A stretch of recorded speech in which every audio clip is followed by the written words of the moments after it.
तो अधिकतर बच्चे क्या करेंगे, इस चीज को यहाँ देखेंगे और इसको आप लोग टिक कर देंगे, है ना, जो कि यहाँ पे आया है, तो आप लोग का गलत हो जाएगा क्योंकि ये 1 अपॉन लिखा हुआ है।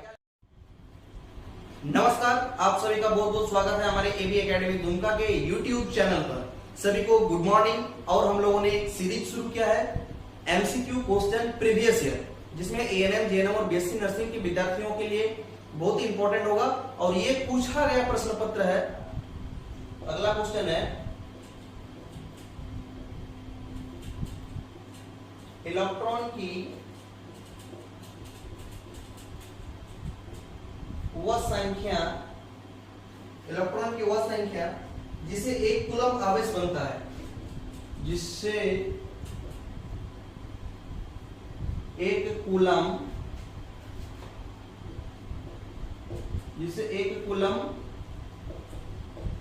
आवेश बनता है, कहता है कि एक कूलम आवेश बराबर कितना इलेक्ट्रॉन होगा, है ना, बनता है। चलिए ऑप्शन दे देते हैं हम आप लोगों को। 6.25 into 10 to the power 10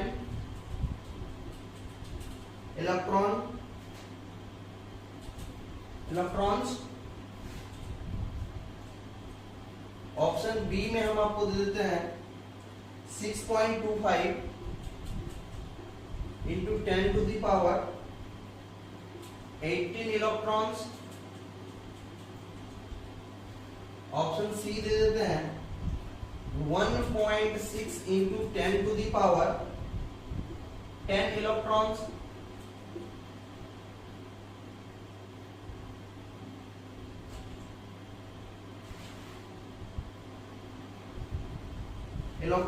और ऑप्शन डी दे देते हैं 1.6 into 10 to the power 18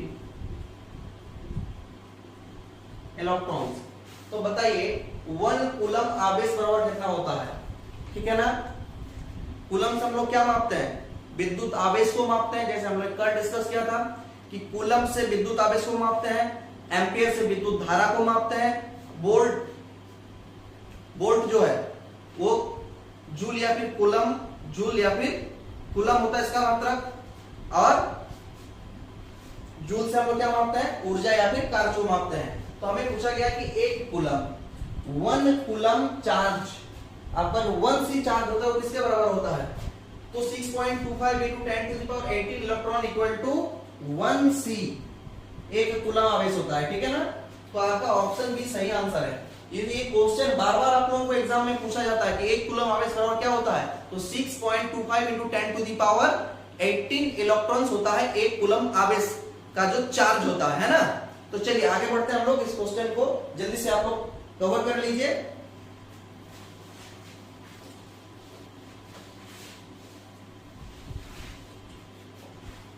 चलिए, बहुत इंपॉर्टेंट क्वेश्चन है आप लोगों के लिए। जब दो प्रतिरोधकों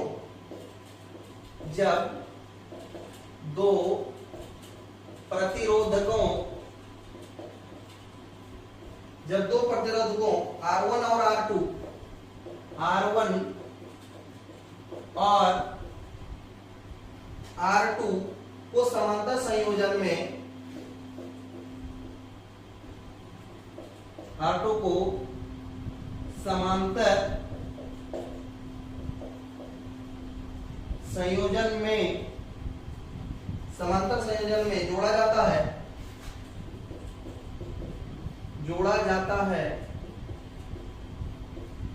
तो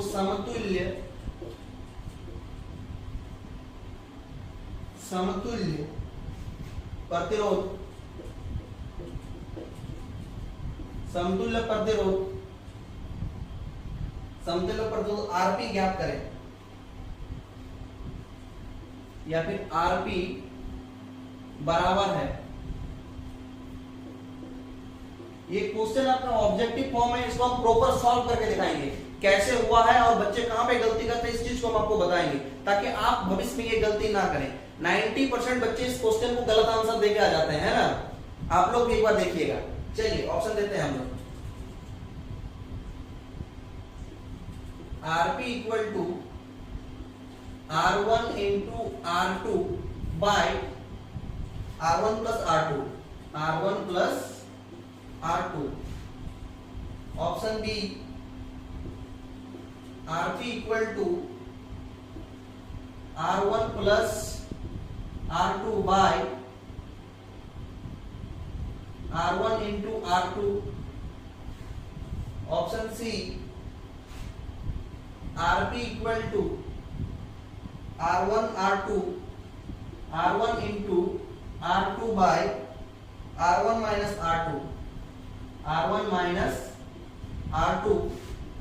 Option D, RP equal to R1 minus R2 by R1 into R2. ठीक है ना? तो इसका आंसर क्या होगा?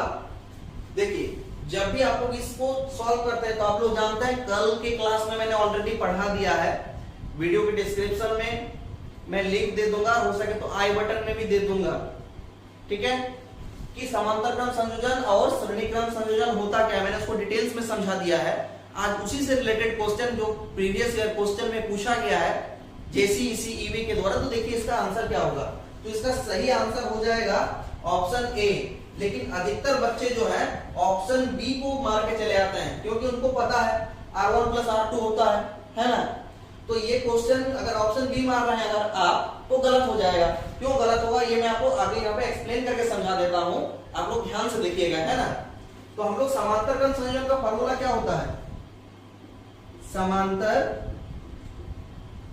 क्रम संयोजन, समांतर क्रम संयोजन बराबर क्या होता है? तो हमने लिखा था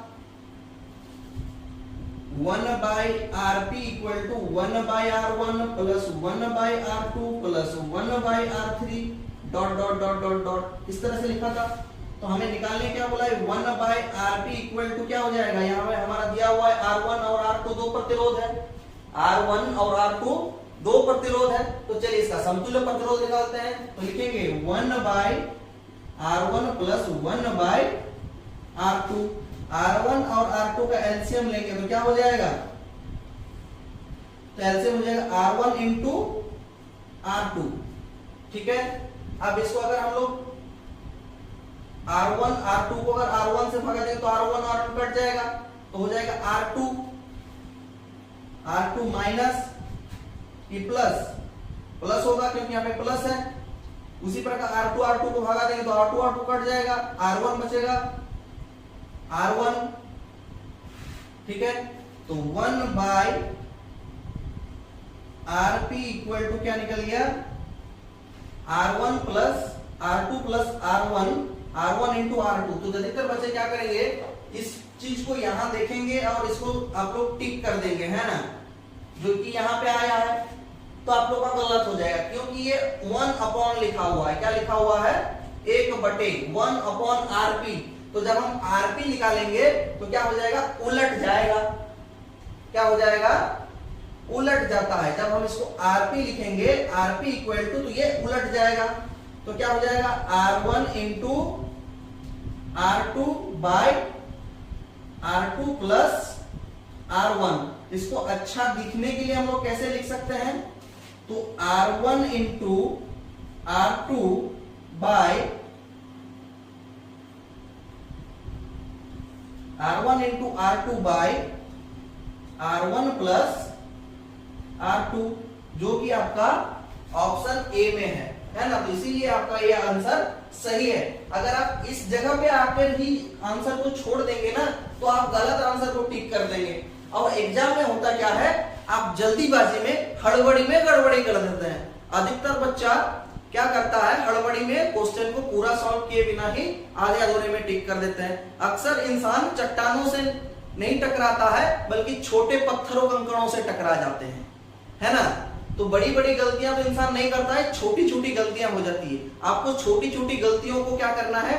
कम करना है, ताकि आप बेहतर रिजल्ट कर पाए, ठीक है। चलिए हम लोग आगे बढ़ते हैं। इसको जल्दी से आप लोग नोट डाउन कर लीजिए। अगर आप लोग स्क्रीनशॉट लेना है तो इसका स्क्रीनशॉट ले सकते हैं।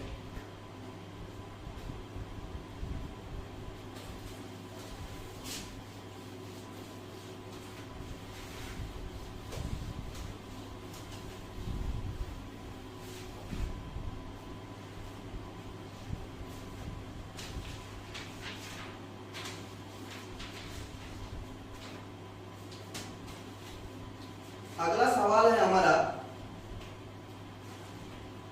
अगला क्वेश्चन है, ऊष्मा का जूल का नियम है, ऊष्मा का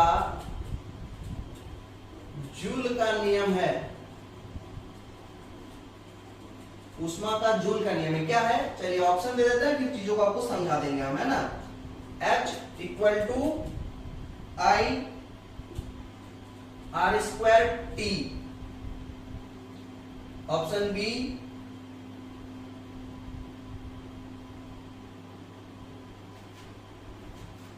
H इक्वल टू I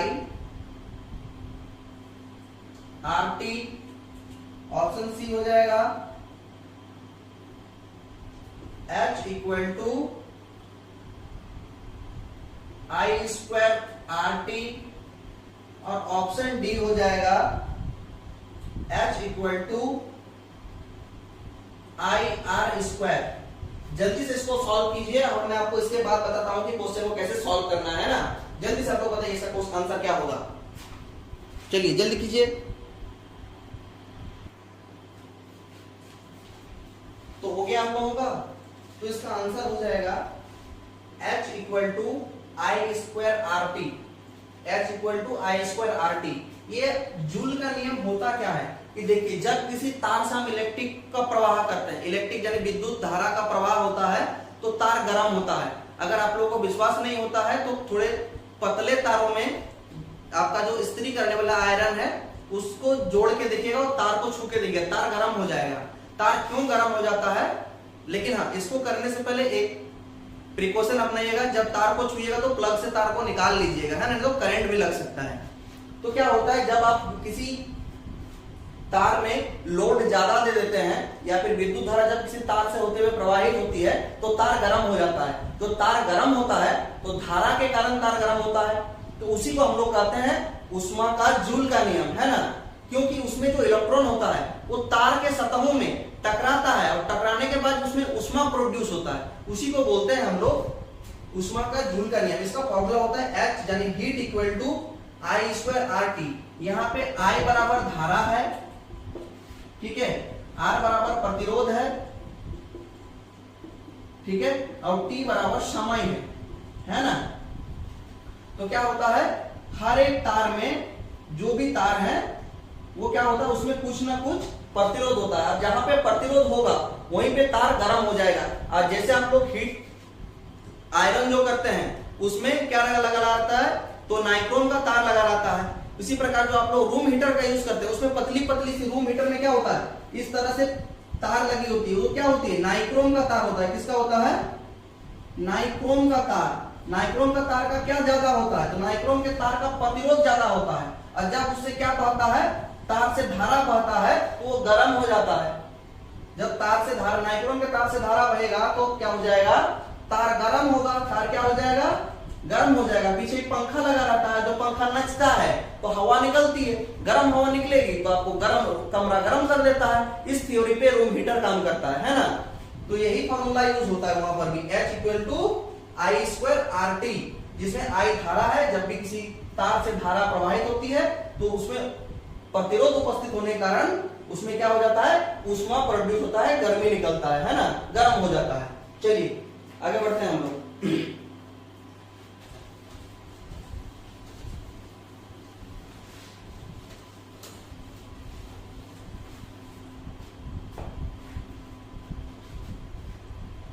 दूसरा है,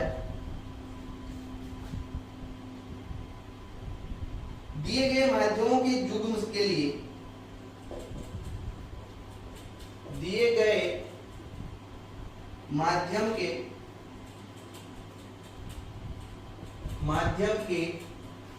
युग्म के लिए,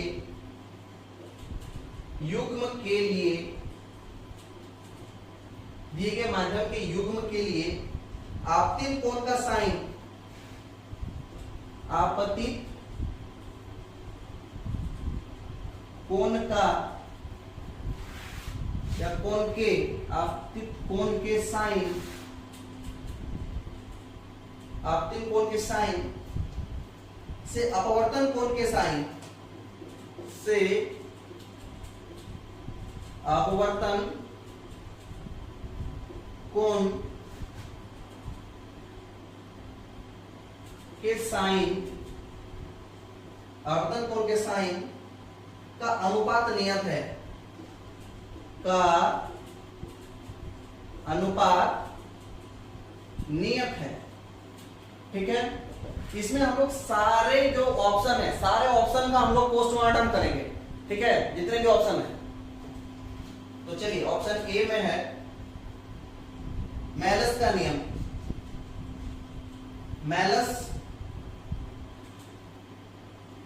मैलस लॉ। ऑप्शन बी में है कूलम लॉ।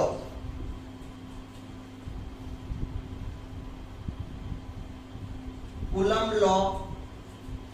ऑप्शन सी में है Fleming's law, coulomb's law. Option C में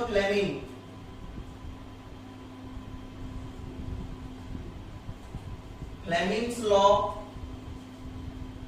ठीक है, ऑप्शन डी में है स्नेल्स लॉ, स्नेल्स लॉ। तो दिए गए माध्यम के युग्म के लिए आपतित कोण का साइन अपवर्तन कोण के साइन का अनुपात नियत है। ये जब हम आप लोगों को हमारे जो पेड क्लास है, जो एबी एकेडमी दुमका का एंड्रॉइड एप्लीकेशन है, जहां पे एप्लीकेशन में मैंने पढ़ाया है, तो वहां पर इसको पूरी तरह से मैं प्रकाश का अपवर्तन परावर्तन को पढ़ा रहा था, तो इस चीज को बता दिया था। हमने पढ़ाया था आपतन कोण की ज्या और परावर्तन कोण की ज्या हमेशा निश्चित अनुपात में होता है, जिसे स्नेल का नियम कहा जाता है। एज इट इज क्वेश्चन आपको पेपर में उठा के दे दिया है, आप लोग देख सकते हैं। और ये पेपर झारखंड में जो जेसीईसीईवी का एग्जाम होता है, Jharkhand combined entrance competitive examination board GNM ENM का एग्जाम का क्वेश्चन पेपर है। एज इट इज क्वेश्चन उठाया है जो हमने आपको पढ़ाया है। अगर आप भी हमारा पेड कोर्स लेना चाहते हैं, ले सकते हैं। 799 पे कोर्स मिल रहा है, बहुत ही नॉमिनल सा फीस है, और उसमें हमने पूरा डिटेल्स में पढ़ाया। अगर आप पढ़ना चाहते हैं हमारे साथ जुड़कर, पूरी कोर्स की तैयारी करना चाहते हैं, तो हमारा पेड कोर्स ले सकते हैं। एप्लीकेशन का लिंक डिस्क्रिप्शन बॉक्स में है, साथ ही गूगल प्ले स्टोर में एपी एकेडमी दुमका के नाम से हमारा ऐप है। तो चलिए हम उसको पोस्टमार्टम करते हैं। ठीक है ना। तो दिए गए माध्यम के युग्म के लिए आपतन कोण का साइन और अपवर्तन कोण का साइन का अनुपात नियम होता है। ये कौन सा नियम है? तो स्नेल का नियम है। तो स्नेल का नियम क्या कहता है कि sine I by sine R, यानी आपतन कोण की ज्या परावर्तन कोण की ज्या के निश्चित अनुपात में होता है। सदैव भी वो अनुपात में होगा। साइन आई बटे साइन आर जो है, इसको स्नेल का नियम कहा जाता है। आप लोग इसको भली भांति जानते हैं, जितने बच्चे हमारे पास अभी तक पढ़े हुए हैं या फिर जो भी आप तैयारी करते हैं। चलिए, आप तो होते हैं मालूस लॉ, है ना। मालूस का नियम क्या है? तो मालूस का नियम होता है आई इक्वल टू आई समानुपाती cos स्क्वायर थीटा। ठीक है ना। धारा जो है वो समानुपाती होता है किसका? cos स्क्वायर थीटा का। कूलम का नियम क्या होता है बताओ? कूलम का नियम क्या होता है? तो कूलम का नियम होता है 1/4 पाई एप्सिलॉन नॉट, ठीक है, 1/4 pi epsilon not Q1 into Q2 बटे R स्क्वायर। यानी दो आवेश है ना, दो आवेश है, तो दो आवेशों के गुणनफल का एवं उसके बीच की दूरी के वर्ग का व्युत्क्रमानुपाती होता है ना।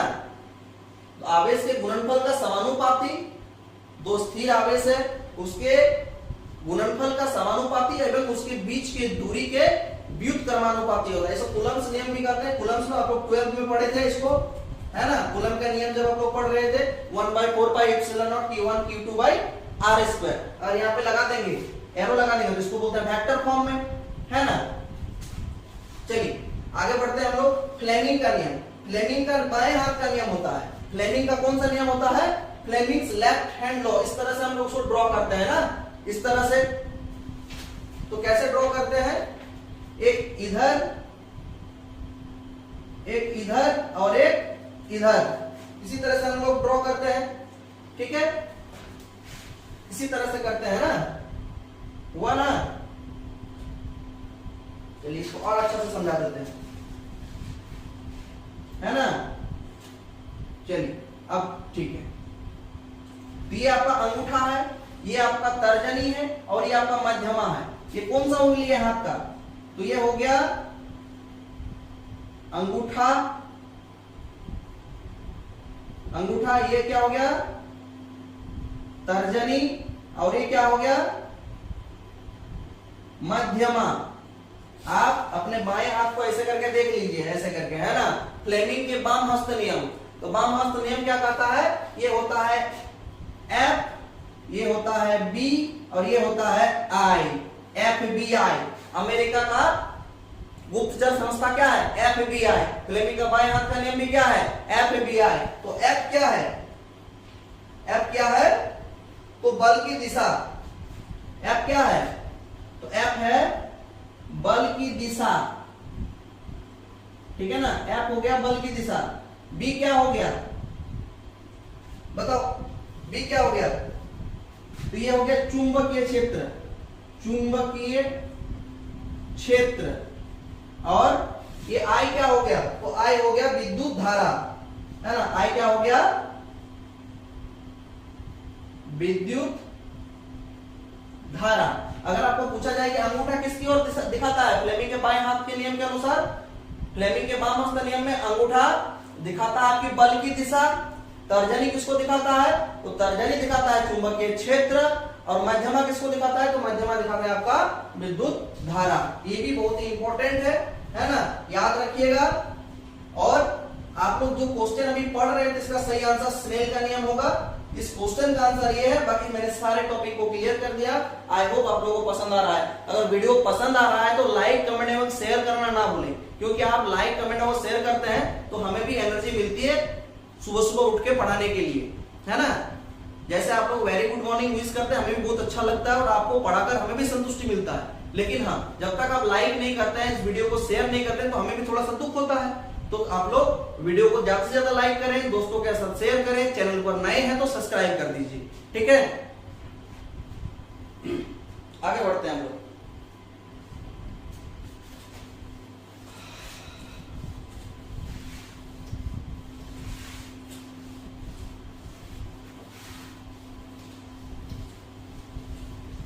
चलो, पूछा है निम्नलिखित में से किसका अपवर्तनांक अधिक है। निम्नलिखित में से किसका अपवर्तनांक सबसे अधिक है। ऑप्शन ए बर्फ, option B carbon, option C माणिक्य जिसको रूबी बोलते हैं, माणिक्य, ऑप्शन डी हीरा। आप लोगों को आंसर पता चल गया होगा। निम्नलिखित में सबसे ज्यादा अपवर्तनांक किसका होता है, तो सबसे ज्यादा अपवर्तनांक हीरे का होता है। कितना होता है, हीरे का अपवर्तनांक 2.42। माणिक का कितना होता है अपवर्तनांक बताइए, तो माणिक का अपवर्तनांक होता है 1.76 से लेके 1.77 के बीच। कार्बन का अपवर्तनांक कितना होता है, कार्बन का होता है 1.63, लेकिन कौन सा कार्बन का, तो कार्बन डाइसल्फाइड का। किसका, कार्बन डाइसल्फाइड का अपवर्तनांक कितना होता है 1.63 होता है। बर्फ का अपवर्तनांक कितना होता है, बर्फ का तो 1.31 होता है बर्फ का। ठीक है, चलो यहां तक हो गया। आगे बताओ कांच का कितना होता है, कांच का कितना होगा, कांच का तो कांच का अपवर्तनांक होता है 1.5। कितना होता है 1.5। पानी का अपवर्तनांक कितना होता है, बताओ जल्दी से, पानी का अपवर्तनांक कितना होता है ना। जल का अपवर्तनांक 1.3 होता है, ठीक है ना। इसमें सबसे ज्यादा किसका है, हीरे का है। तो निम्नलिखित में से किसका अपवर्तनांक सबसे अधिक है, तो ये हो जाएगा हीरा का। हीरा किससे बना हुआ है? तो कार्बन परमाणु से बना हुआ है। हीरा किससे बना हुआ है? कार्बन परमाणुओं से बना है। और हीरा किसका अपरूप है? तो कार्बन का अपरूप है। तो कौन कौन है कार्बन का अपरूप? हीरा हो जाएगा, ग्रेफाइट हो जाएगा, है ना। चलिए आप लोगों को ये पूरी, और इसको ये वीवीआई है, वेरी वेरी इंपॉर्टेंट क्वेश्चन है सभी के लिए, एएनएम, जीएनएम और बीएससी नर्सिंग वालों के लिए, साथ ही पैरामेडिकल, जितने भी बच्चे हैं सबके लिए बहुत इंपॉर्टेंट क्वेश्चन। इसको एकदम लिख के रख लीजिए, रट के रख लीजिए, ठीक है। ये बहुत इंपॉर्टेंट है, एग्जाम में आने की पूरी पूरी संभावना है। आप किसी भी स्टेट के हैं, बिहार, झारखंड, उत्तर प्रदेश, अदर स्टेट, उत्तर प्रदेश, मध्य प्रदेश, राजस्थान, कहीं से भी हैं, तो इस क्वेश्चन को बहुत ही ध्यान से आप पढ़ लीजिए, बहुत ही आने की संभावना है। चैनल पर नए हैं तो सब्सक्राइब कीजिए, वीडियो को ज्यादा से ज्यादा लाइक कीजिए, शेयर कीजिए। और यदि धात्विक तार की लंबाई, यदि धात्विक तार की लंबाई, धात्विक तार की लंबाई दुगुनी है,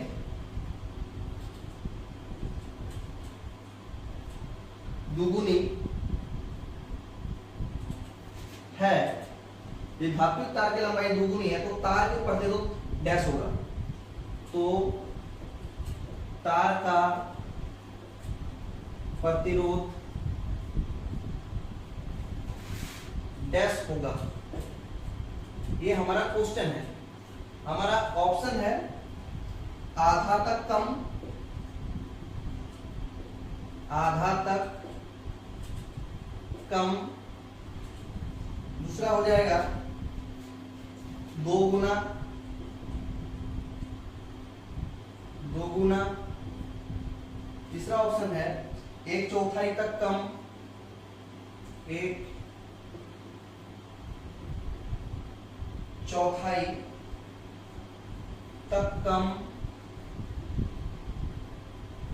और ऑप्शन डी हो जाएगा आरंभिक मान का 4 गुना, आरंभिक मान का 4 गुना। ठीक है, तो हम लोग क्वेश्चन को एक बार देख लेते हैं। क्वेश्चन में क्या कहा गया है कि यदि धात्विक तार की लंबाई, कोई धातु की तार है, इसकी लंबाई को अगर दुगुनी कर दी जाए, लंबाई दुगुनी है तो तार का प्रतिरोध क्या होगा? अगर कोई तार है उसकी लंबाई दुगुनी है तो प्रतिरोध क्या होगा? तो प्रतिरोध भी 2 गुना होगा ना, जितना लंबा होगा उतना बढ़ेगा। तो 2 गुना है तो ये धात्विक तार की लंबाई दुगुनी है तो तार का प्रतिरोध क्या होगा? 2 गुना होगा। आपका सही आंसर। ठीक है, चलिए अगले सवाल की ओर आगे बढ़ते हैं हम लोग। ये जो है प्रीवियस ईयर क्वेश्चन है और सभी राज्यों के लिए ये क्वेश्चन बहुत ही महत्वपूर्ण है ना, इसको याद रखिएगा। चलिए आगे बढ़ते हैं।